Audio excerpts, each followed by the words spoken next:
Dear students, आप सबका BPI spoken पर स्वागत है।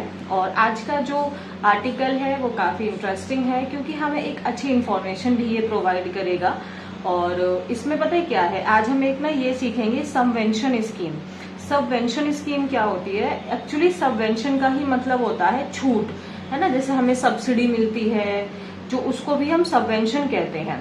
अब जब हम लोग होम मतलब जब घर में जब सबवेंशन लिया जाता है, मतलब अगर हमें कोई प्रॉपर्टी खरीदनी है और उसमें हमने सबवेंशन स्कीम के थ्रू ले रहे हैं, तो उसमें क्या होता है कि सपोज एक बिल्डिंग है जो अभी अंडर कंस्ट्रक्शन है, मैं उसको खरीदना चाहती हूँ बट अभी मेरे पास में कंप्लीट अमाउंट नहीं है देने के लिए।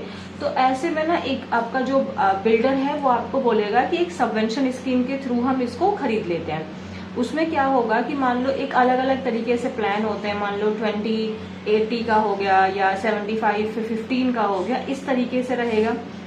20-80 में मान लो जैसे ये 20-80 वाला है, इसमें मान लो क्या है कि 10% का जो, जैसे मान लो एक बैंक का मतलब एक वो घर है वो 50 लाख का है, तो उसका 10% तो मैं तुरंत पे कर दूंगी, ठीक है। 80% जो रहेगा उसका 10% मैंने तुरंत पे कर दिया, 80% बैंक जो है, अब बिल्डर मेरे नाम से बैंक से लोन लेगा और 80% का जो लोन है वो बैंक उसको बिल्डर को डायरेक्ट देता रहेगा अलग अलग स्टेजेस पर।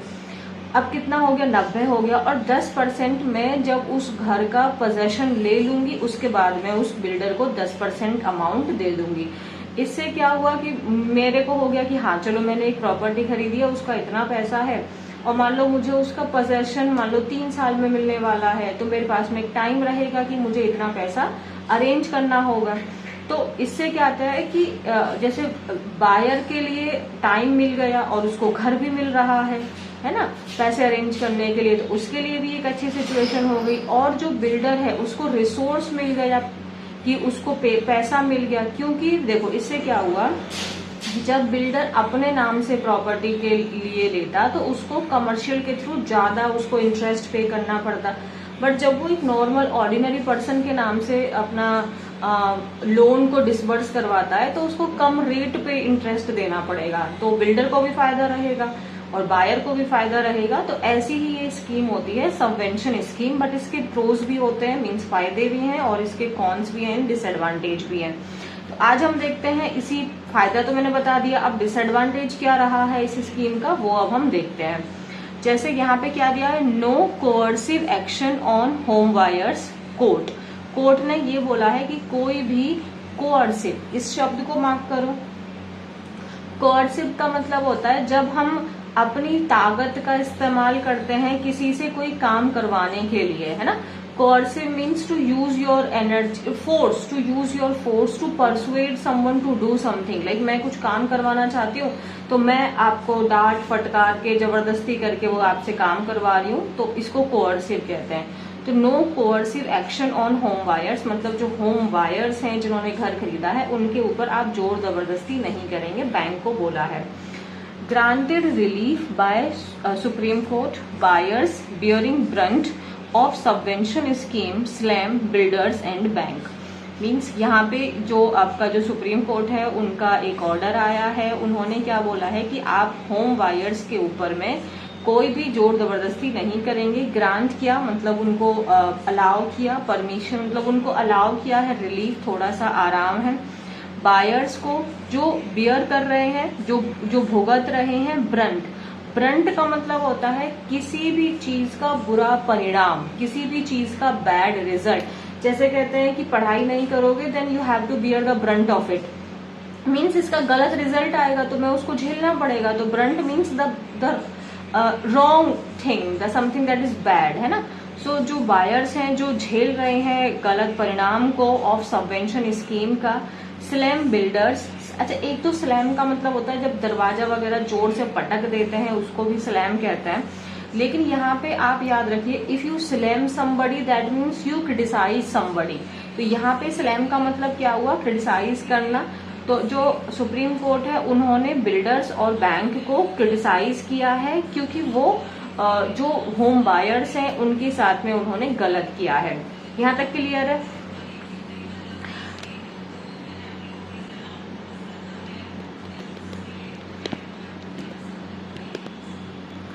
अब यहाँ पे देखेंगे व्हाट इज सबवेंशन स्कीम, जैसे मैंने आपको समझाया, बट अगर देखेंगे जैसे under the scheme the home buyers builders and bank enter a tripartite agreement where the buyers pay 10% of the money upfront, means तुरंत ही। जहाँ इसमें मतलब क्या होता है, इस स्कीम में जो होम बायर जो घर खरीद रहा है, बिल्डर और बैंक तीनों एक त्रिपाठी एग्रीमेंट में आते हैं, जहाँ पे बायर जो है वो 10% मनी तुरंत पे कर देता है, 80% जो अमाउंट है वो बैंक पे करेगा बिल्डर को directly in the form of loan, ठीक है, ताकि so that it can continue construction work, ताकि जो बिल्डर है वो अपना कंस्ट्रक्शन काम करता रहे। जो remaining 10% is paid by buyers to the builder after the delivery of the flat, mean suppose आपका जो फ्लैट जब आपको मिल जाएगा उसके बाद अब आप अपना 10% देंगे। द लोन इज डिसबर्स्ड, अच्छा डिसबर्स का मतलब होता है डिस्ट्रीब्यूट करना, देना, गिव, है ना। The loan is disbursed to the builder in the name of buyer only, ये बात ध्यान में रखनी है कि बायर के ही नाम से लोन सैंक्शन किया जा रहा है। That the builder will pay the EMI until the possession of flat. अब इसमें जो, अब देखो जैसे आपने लोन तो ले लिया, लोन लेने के बाद आपको EMI पे करना पड़ता है, तो जो लोन आया तो आपके नाम पर है, लेकिन उसकी जो EMI है ना वो बिल्डर पे करेगा।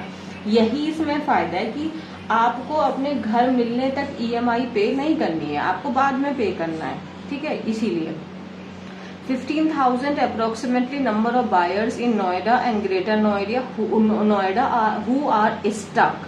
Stuck means फंसे हुए हैं in subvention scheme, facing notices from the bank after builders defaulted on payments of EMI. अब लेकिन क्या हुआ है ना कि देखो 15,000 के अप्रोक्सीमेटली लोग हैं जो इस तरीके की स्कीम में फंसे पड़े हैं, क्योंकि जो आपका बिल्डर है, अब EMI तो बिल्डर को पे करनी थी ना, लेकिन उसने डिफॉल्ट कर दिया है, इसी वजह से बैंक तो अपना लोन का पैसा चाहिए उसको, तो ये प्रॉब्लम हो रही है। और इसी बात के ऊपर में अब अपना सुप्रीम कोर्ट ने क्या लगाया है, स्टे लगाया है कि आप ऐसा नहीं करेंगे, ठीक है।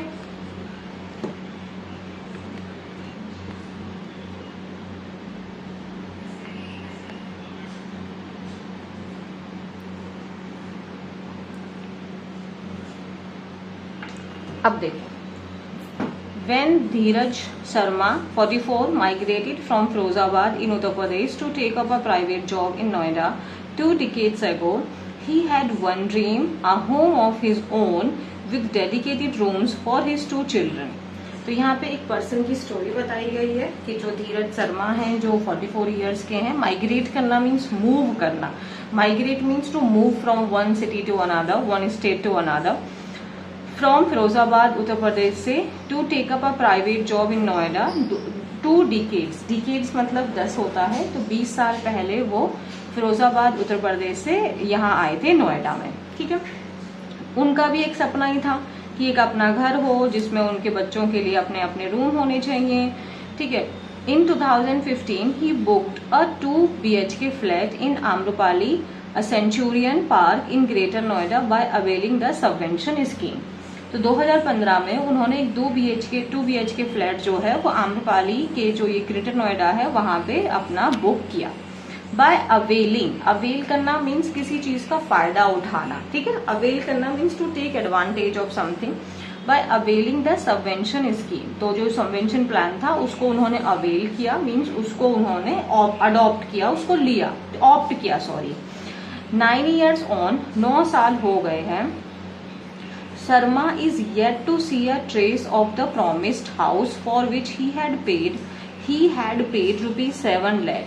अब मतलब 2015 में उन्होंने वो किया था, अब 9 साल हो गए हैं, लेकिन जो ये धीरज शर्मा हैं इनको अभी तक, येट मीन्स अभी तक टू सी अ ट्रेस मतलब निशान, है ना, to the of the promised house, मतलब जो उनको घर का जो प्रॉमिस था, जो घर उनको मिलना था वो अभी तक उनको नहीं मिला है।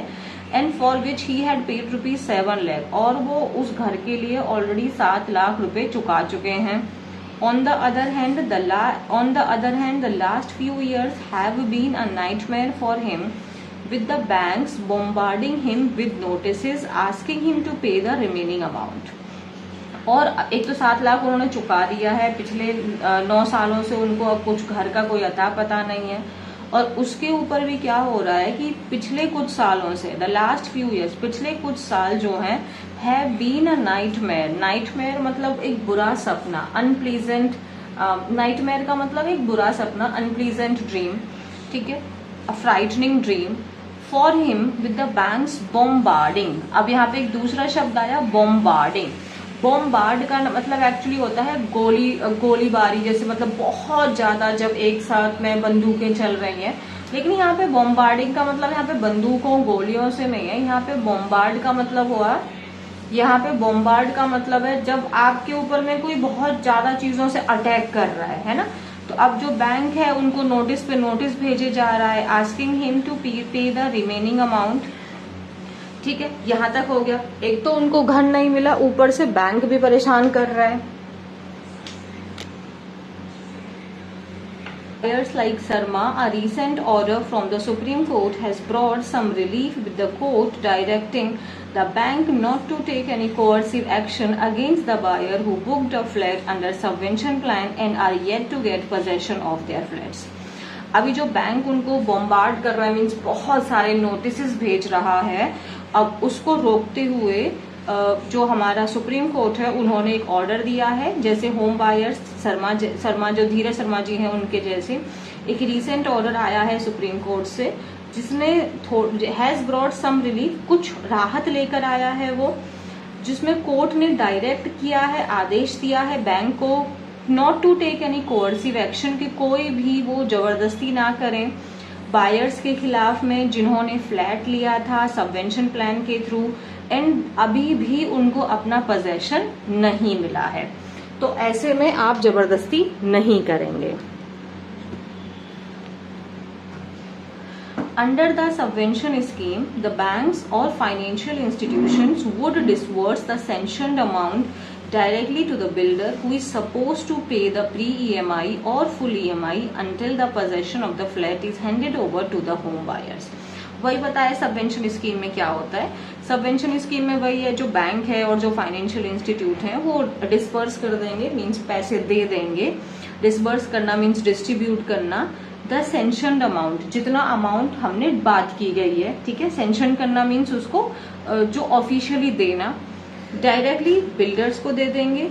जो अब बिल्डर है, बिल्डर ही suppose to, builder who is suppose to means builder जो है वो प्री ईएमआई या फुल ईएमआई पे करेगा। कब तक? जब तक possession of the flat handed over to the home buyer, जब तक जिसने घर खरीदा है जब तक उनको उनका घर आप सौंप नहीं दोगे तब तक बिल्डर ही जो भी ईएमआई है वो पे करेगा, ठीक है। However in many cases across the NCR the builders left the project Midway, लेकिन अभी यही केस हो रहा है कि जो प्रोजेक्ट है उसको जो बिल्डर्स हैं वो छोड़ के चले जा रहे हैं बीच में, लीडिंग टू एलिज्ड हरेसमेंट।